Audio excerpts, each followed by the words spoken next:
ನಂದಿ ಬೆಟ್ಟದಲ್ಲಿ 5 ಕಿಲೋಮೀಟರ್ ವರೆಗೆ traffic jam.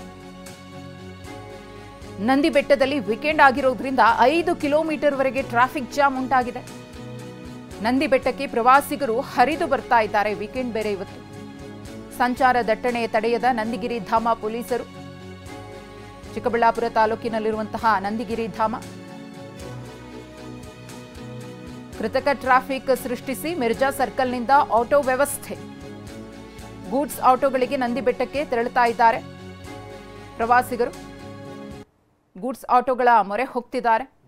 Nandigiri ಧಾಮ ಠಾಣೆಯ ಪೊಲೀಸರ ವಿರುದ್ಧ ಪ್ರವಾಸಿಗರು ಆಕ್ರೋಶವನ್ನು ವ್ಯಕ್ತಪಡಿಸಿದ್ದಾರೆ. ಟ್ರಾಫಿಕ್ ಅನ್ನು ಸರಿಯಾಗಿ ಕಂಟ್ರೋಲ್ ಮಾಡ್ತಾ ಇಲ್ಲ, ನಿಭಾಯಿಸುವಲ್ಲಿ ಅವರು ಸೋತಿದ್ದಾರೆ ಅಂತ. ಮಿರ್ಜಾ ಸರ್ಕಲ್ನಿಂದ ಬೆಟ್ಟದ ಕ್ರಾಸ್ವರೆಗೂ ಕೂಡ ಟ್ರಾಫಿಕ್ ಜಾಮ್ ಉಂಟಾಗಿದೆ. ಇವತ್ತು ಭಾನುವಾರ ಆಗಿರೋದ್ರಿಂದ ವೀಕ್ಡೇಸ್ ಅಲ್ಲಿ ಬರುವವರ ಸಂಖ್ಯೆಗಿಂತ ದುಪ್ಪಟ್ಟಲ್ಲ, ಟ್ರಿಪ್ಪಲ್ ಇರುತ್ತೆ. ಅದೇ ರೀತಿಯಾಗಿ ಇವತ್ತು ಹೆಚ್ಚಿನ ಸಂಖ್ಯೆಯಲ್ಲಿ ನಂದಿಗಿರಿ ಧಾಮಕ್ಕೆ ಜನ ಬಂದಿದ್ರು. ಇದರಿಂದಾಗಿನೇ ದೊಡ್ಡ ಮಟ್ಟದಲ್ಲಿ ಸಮಸ್ಯೆ ಉಂಟಾಗಿದೆ. ಈ ಕುರಿತು ನಮ್ಮ ಪ್ರತಿನಿಧಿ ಭೀಮಪ್ಪ ಪಾಟೀಲ್ ಒಂದು ಪ್ರತ್ಯಕ್ಷ ವರದಿ ಕೊಟ್ಟಿದ್ದಾರೆ, ನೋಡೋಣ. ಇಂದು ವೀಕೆಂಡಿನಲ್ಲೇ ಚಿಕ್ಕಬಳ್ಳಾಪುರ ತಾಲೂಕು ನಂದಿಗಿರಿ ಧಾಮಕ್ಕೆ ಜನಸಾಗರ ವರದಿ ಬಂದಿದೆ. ಆದರೆ ಟ್ರಾಫಿಕ್ ನಿಯಂತ್ರಣ ಸಮರ್ಪಕವಾಗಿ ಮಾಡದ ಕಾರಣ ಇವತ್ತು ನಂದಿಗಿರಿ ಧಾಮದ ಬುಡದಿಂದ ಮೇಲೆವರೆಗೂ ಸಂಪೂರ್ಣವಾಗಿ ಟ್ರಾಫಿಕ್ ಜಾಮ್ ಆಗಿದೆ. ಎರಡೂ ಕಡೆ ಜಾಮ್ ಆಗಿದೆ ಮತ್ತು ಎಲ್ಲೂ ಸಹ ಪೊಲೀಸರು ಟ್ರಾಫಿಕ್ ನಿಯಂತ್ರಣ ಮಾಡ್ತಾ ಇಲ್ಲ. ಇದರಿಂದ ಬೈಕ್ ಸವಾರರು ಮಧ್ಯದಲ್ಲಿ ನುಗ್ತಾ ಇದ್ದಾರೆ ಮತ್ತು ಎರಡೂ ಬದಿಯಲ್ಲಿ ಒಂದು ವಾಹನ ದಟ್ಟಣೆ ಹೆಚ್ಚಾಗಿದೆ. ನೋಡಿ, ನಾನು ತೋರಿಸ್ತಾ ಹೋಗ್ತೀನಿ. ಈ ನಮ್ಮ ಕ್ಯಾಮ್ರಾಮನ್ ಸುಧಾಕರ್ ಸಹ ತೋರಿಸ್ತಾ ಇದ್ದಾನೆ. ನಂದಿಗಿರಿ ಧಾಮದ ಬುಡದಿಂದ ಒಟ್ಟು ಮೇಲೆ ಸುಮಾರು 8 ಕಿಲೋಮೀಟರ್ವರೆಗೂ ಸಂಪೂರ್ಣವಾಗಿ ಟ್ರಾಫಿಕ್ ಜಾಮ್ ಆಗಿದೆ.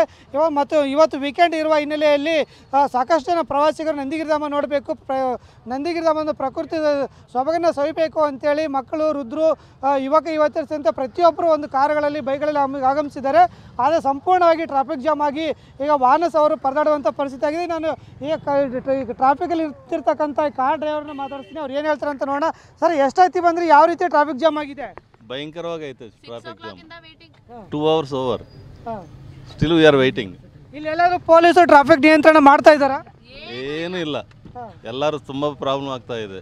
ಬರೋರು ಹೋಗೋರ್ಗೆ ನೋಡಿ ಹೆಂಗಿದು, ಫುಲ್ ಜಾಮ್. ಈಗ ಪೊಲೀಸರಿಗೆ ಏನು ಹೇಳಕ್ಕೆ ಇಷ್ಟಪಡ್ತೀರಿ? ಸ್ವಲ್ಪ ಕೇರ್ ತಗೊಂಡ್ರೆ ಚೆನ್ನಾಗಿರುತ್ತೆ.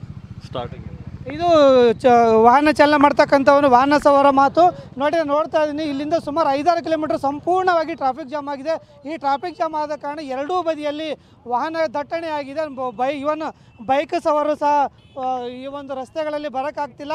ಇದರಿಂದ ಸಾರ್ವಜನಿಕರು ಪರದಾಡುವಂಥ ಒಂದು ಪರಿಸ್ಥಿತಿ ಎದುರಾಗಿದೆ. ನೋಡ್ತಾ ಇದ್ದೀನಿ, ಎಲ್ಲೂ ಸಹ ಈ ಒಂದು 8 ಕಿಲೋಮೀಟರ್ ಟ್ರಾಫಿಕ್ ಜಾಮ್ ಆಗಿದ್ರು ಸಹ ಒಂದು ನಂದಿಗಿರಿ ಧಾಮ ಠಾಣೆ ಪೊಲೀಸರಾಗಲಿ ಅಥವಾ ಇನ್ನಿತರ ಈ ಒಂದು ನಿರ್ವಹಣೆ ಮಾಡ್ತಕ್ಕಂಥವ್ರಾಗಲಿ ಅಥವಾ ಈ KSTDC ಸಿಬ್ಬಂದಿ ಅಧಿಕಾರಿಗಳು ಯಾರೂ ಸಹ ಇಲ್ಲಿ ಇಲ್ಲ. ಇದರಿಂದ ಇವತ್ತು ನಂದಿಗಿರಿ ಧಾಮ ನೋಡೋಕ್ಕೆ ಬಂದಂಥ ಪ್ರತಿಯೊಬ್ಬರು ನಡು ರಸ್ತೆಯಲ್ಲಿ ಪರದಾಡುವಂಥ ಪರಿಸ್ಥಿತಿ ಆಗಿದೆ. ಸಾಕಷ್ಟು ಜನ ಇಲ್ಲಿ ಮಹಿಳೆಯರು, ಮಕ್ಕಳು, ವೃದ್ಧರು ಸಹ ನಡು ರಸ್ತೆಯಲ್ಲಿದ್ದಾರೆ.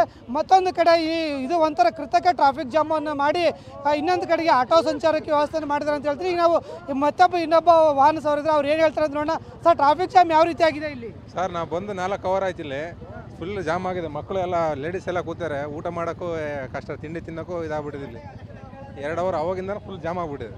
ಎಲ್ಲರೂ ಪೊಲೀಸರು ಟ್ರಾಫಿಕ್ ನಿಯಂತ್ರಣ ಮಾಡ್ತಾ ಇದ್ದಾರೆ ಎಲ್ಲ ಅವಾಗಿಂದ ಯಾರಿಲ್ಲ. ಈಗ ಒಂದಿಬ್ಬರು ಬಂದು ಕ್ಲಿಯರ್ ಮಾಡ್ತಾ ಇದ್ದಾರೆ ಇವಾಗ. ಹಾಂ, ಈಗ ಇವತ್ತು ಸಾಕಷ್ಟು ಜನ ಬರ್ತಾ ಇದ್ದಾರೆ. ಈ ಥರ ಒಂದು ಟ್ರಾಫಿಕ್ ನಿಯಂತ್ರಣ ಮಾಡಿದಿರೋದಕ್ಕೆ ಏನು ಹೇಳ್ತೀರಿ? ಈ ಥರ ಮಾಡಿದ್ರೆ ಯಾರೂ ಬರಲ್ಲ ಸರ್. ನೆಕ್ಸ್ಟು ಕ್ಲಿಯರ್ ಮಾಡ್ದಂಗಿದ್ರೆ ತುಂಬ ಸಮಸ್ಯೆ ಆಗಿಬಿಡ್ತದೆ. ಪೊಲೀಸರು ಇಲ್ಲಿ ನಿಂತ್ಕೊಂಡು ಕ್ಲಿಯರ್ ಮಾಡಬೇಕು ಅಂತ ಹೇಳ್ತಿದ್ವಿ. ಇದು ಒಟ್ಟಾರೆಯಾಗಿ ಒಂದು ನಂದಿಗಿರಿ ಧಾಮಕ್ಕೆ ಇವತ್ತು ಭಾನುವಾರ ಹಿನ್ನೆಲೆಯಲ್ಲಿ ಸಾಕಷ್ಟು ಜನ ಪ್ರವಾಸಿಗರು ಆಗಮಿಸಿದ್ದಾರೆ. ಆದರೆ ಇವತ್ತು ಸಾವಿರಾರು ಜನ ಬರುವ ಹಿನ್ನೆಲೆಯಲ್ಲಿ ಟ್ರಾಫಿಕ್ ಜಾಮ್ ಆಗಬಾರ್ದು ಅಂತೇಳಿ ಪೊಲೀಸರು ಸಮರ್ಪಕವಾಗಿ ಕ್ರಮ ಕೈಗೊಳ್ಳಬೇಕಿತ್ತು. ಆದರೆ ಎಲ್ಲೂ ಸಹ ಒಂದು ನಂದಿಗಿರಿ ಧಾಮ ಠಾಣೆ ಪೊಲೀಸರು ಇಲ್ಲಿ ಟ್ರಾಫಿಕ್ ನಿಯಂತ್ರಣ ಮಾಡ್ತಾ ಇಲ್ಲ. ಇದರಿಂದ ಒಂದು ಟ್ರಾಫಿಕ್ ಸಮಸ್ಯೆ ಆಗಿ ಪ್ರವಾಸಿಗರು ಪರದಾಡ್ತಾ ಇದ್ದಾರೆ ಅಂತಲೇ ಹೇಳ್ಬೋದು. ಕ್ಯಾಮ್ರಾಮನ್ ಸುಧಾಕರ್ ಜೊತೆ ಭೀಮಪ್ಪ ಪಾಟೀಲ್, TV9.